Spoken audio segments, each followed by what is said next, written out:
ദ്വാരപാലക ശില്പങ്ങളിലെ സ്വർണം പൂശാൻ ഉണ്ണികൃഷ്ണൻ പോറ്റിയെ ശുപാർശ ചെയ്തത് കെ രാഘവൻ. ദേവസ്വം ബോർഡ് മെമ്പറായിരുന്ന കെ രാഘവനാണ് പോറ്റിയെ ശുപാർശ ചെയ്തതെന്ന എ പത്മകുമാറിന്റെ ശബ്ദ സന്ദേശം പുറത്ത്. കെ രാഘവന്റെ ശുപാർശ പ്രകാരമാണ് സ്വർണം പൂശാൻ പോറ്റിയെ ഏൽപ്പിച്ചതെന്ന് പത്മകുമാർ പറയുന്നു. ആ ശബ്ദ സന്ദേശം കേൾക്കാം. ചുറ്റുപാടും എല്ലാം നല്ല സ്വർണ്ണ കളറിൽ ഇരിക്കുന്നു. ഈ ദ്വാരപാലകർ മാത്രം ഈ പൈസ എറിഞ്ഞും മങ്ങി നിൽക്കുന്നു. അപ്പോഴാണല്ലോ ഇത് പറഞ്ഞത്. അപ്പൊ നമ്മൾ പ്രപ്പോസൽ വന്നപ്പോ ഞാൻ പറഞ്ഞു ദേവസ്വം ബോർഡിന്റെ സ്വർണ്ണം എടുക്കാൻ പറ്റില്ല എന്ന് പറഞ്ഞു. അപ്പോഴാണ് നമ്മുടെ മെമ്പർ രാഘവൻ പറഞ്ഞത് ഇയാള് ഉണ്ണികൃഷ്ണൻ പോറ്റി എന്ന് പറയുന്ന ഒരാൾ സ്പോൺസർ ആകാന്ന് പറഞ്ഞിട്ടുണ്ട് എന്ന് പറഞ്ഞു. അപ്പൊ നമ്മൾ ഇവരുടെ റിപ്പോർട്ട് ആവശ്യപ്പെടുമല്ലോ. അതെ അതെ അത് കമ്മീഷണർ റിപ്പോർട്ട് ആവശ്യപ്പെട്ടപ്പോ ഇങ്ങനെ ഇയാൾ ചെയ്യാൻ തയ്യാറായിട്ട് വന്നിട്ടുണ്ട്. അപ്പൊ നമ്മൾ എന്ത് ചെയ്തെന്ന് വെച്ച് കഴിഞ്ഞാൽ നമ്മൾ പറഞ്ഞത് 40 വർഷത്തെ ഗ്യാരണ്ടി സ്മാർട്ട് ക്രിയേഷൻസ് എന്ന് പറയുന്ന സ്ഥാപനത്തിന്റെ ഇന്ന് വാങ്ങിക്കണം. ഒന്ന്, തന്ത്രിയുടെ അനുമതിയോടുകൂടി ആചാരങ്ങൾക്ക് വിരുദ്ധമാവാത്ത വിധത്തിൽ Devaswom commissioner, vigilance officer, chief engineer എന്നിവരുടെ തിരുവാഭരണ കമ്മീഷണർ ഇവരുടെ സാന്നിധ്യത്തിൽ നിയമപരമായ നടപടികൾ സ്വീകരിച്ച് ആചാരാനുഷ്ഠാനങ്ങൾക്ക് ഭംഗമുണ്ടാവാത്ത വിധത്തിൽ അത് ചെയ്യണം എന്നാണ് തീരുമാനിച്ചിട്ടുള്ളത്. എന്റെ കൈപ്പടയിൽ എഴുതി വെച്ചിട്ടുണ്ട് അവിടെ. അതാണ് നമ്മുടെ തീരുമാനം. എ രാഘവനെ കുറിച്ചുള്ള ചോദ്യങ്ങളിൽ നിന്ന് പത്മകുമാർ ഒഴിഞ്ഞു മാറുന്ന സാഹചര്യം കൂടി ഉണ്ടായിരിക്കുകയാണ്. ഗോകുൽ രമേശിലേക്ക് പോകുന്നു. ഗോകുൽ രമേശ്, ഈ ദ്വാരപാലക ശില്പങ്ങളിൽ സ്വർണം പൂശാൻ ഉണ്ണികൃഷ്ണൻ പോറ്റിയെ ശുപാർശ ചെയ്തത് കെ രാഘവൻ ആണ് എന്ന് കൃത്യമായി തന്നെ എ പത്മകുമാർ പറയുന്ന ശബ്ദ സന്ദേശം തന്നെയാണ് പുറത്തു വന്നിട്ടുള്ളത്. പക്ഷേ ഇപ്പോൾ അദ്ദേഹം രാഘവന്റെ ആ ശുപാർശയെക്കുറിച്ച് ചോദിക്കുമ്പോൾ ഒഴിഞ്ഞു മാറുന്നൊരു നിലപാടിലേക്ക് കൂടി എത്തിച്ചേർന്നിട്ടുണ്ട്. പക്ഷേ ഇവിടെ ഇടപെടലുകൾ കൃത്യമല്ലേ? ഉണ്ണികൃഷ്ണൻ പോറ്റി ആര് അറിയില്ല എന്നൊക്കെ രാഷ്ട്രീയ നേതൃത്വം പറയുമ്പോൾ എങ്ങനെയാണ് അവിടേക്ക് ഉണ്ണികൃഷ്ണൻ പോറ്റി എത്തിച്ചേർന്നത് എന്നുള്ള കാര്യത്തിൽ കൂടുതൽ വ്യക്തത വരികയല്ലേ?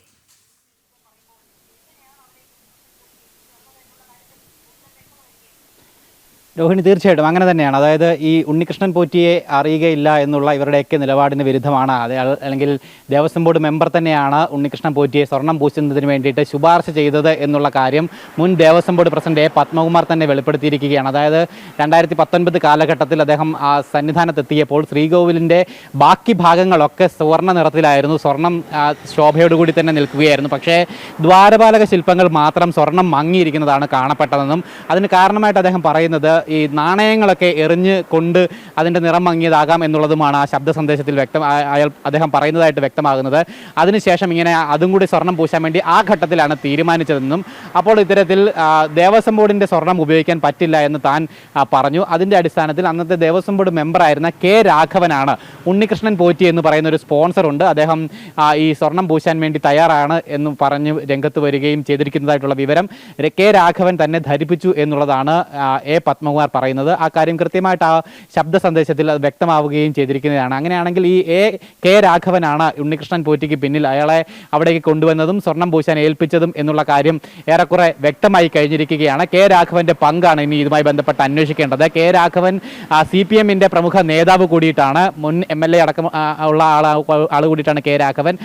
അദ്ദേഹത്തിന് ഉണ്ണികൃഷ്ണൻ പോറ്റിയുമായി ഏതു തരത്തിലുള്ള ബന്ധമാണ് എന്നുള്ള കാര്യമാണ് ഇനി പ്രധാനമായിട്ടും അന്വേഷിക്കേണ്ടത്. കെ രാഘവൻ ഉണ്ണികൃഷ്ണൻ പോറ്റിയെ അവിടെ പരിചയപ്പെടുത്തുകയും അതിനുശേഷം സ്വർണം പൂശാൻ വേണ്ടി ഉണ്ണികൃഷ്ണൻ പോറ്റിയെ ഏൽപ്പിക്കുകയും ഒക്കെ തന്നെ ചെയ്തിരിക്കുന്നു. അതിന് പിന്നിൽ നിന്നത് കെ രാഘവനാണ് എന്ന് എ പത്മകുമാർ തന്നെ പുറത്ത് പറയുകയും ചെയ്തിരിക്കുകയാണ്. എന്തായാലും ഈ പത്മകുമാറിൻ്റെ ഈ ഒരു വെളിപ്പെടുത്തലിൻ്റെ അതിൻ്റെ അടിസ്ഥാനത്തിൽ കൂടി അന്വേഷണം നടക്കേണ്ടതുണ്ട്. കെ രാഘവൻ എന്നുള്ള പേര് അന്വേഷണത്തിൻ്റെ ഘട്ടത്തിൽ ഇതുവരെയും അങ്ങനെ ഉയർന്നു കേൾക്കാത്ത ഒരു പേര് കൂടിയിട്ടാണ്. അതുകൊണ്ട് തന്നെ ആ പേരിന് പിന്നിലുള്ള അന്വേഷണവും കൃത്യമായിട്ട് നടക്കണം എന്നുള്ളതാണ് വ്യക്തമാകുന്നത്. എന്തായാലും ഈ കെ രാഘവനുമേൽ കൂടുതൽ ആരോപണങ്ങളും ഇതിനോട് അനുബന്ധമായിട്ട് ഉയരുന്നുണ്ട്. അതായത് ഇന്നലെ നമ്മൾ ജനൻ TV നൽകിയിട്ടുള്ള താഴികക്കുടവും കടത്താൻ ശ്രമിച്ചു എന്നുള്ളൊരു വാർത്ത നൽകിയിട്ടുണ്ടായിരുന്നു.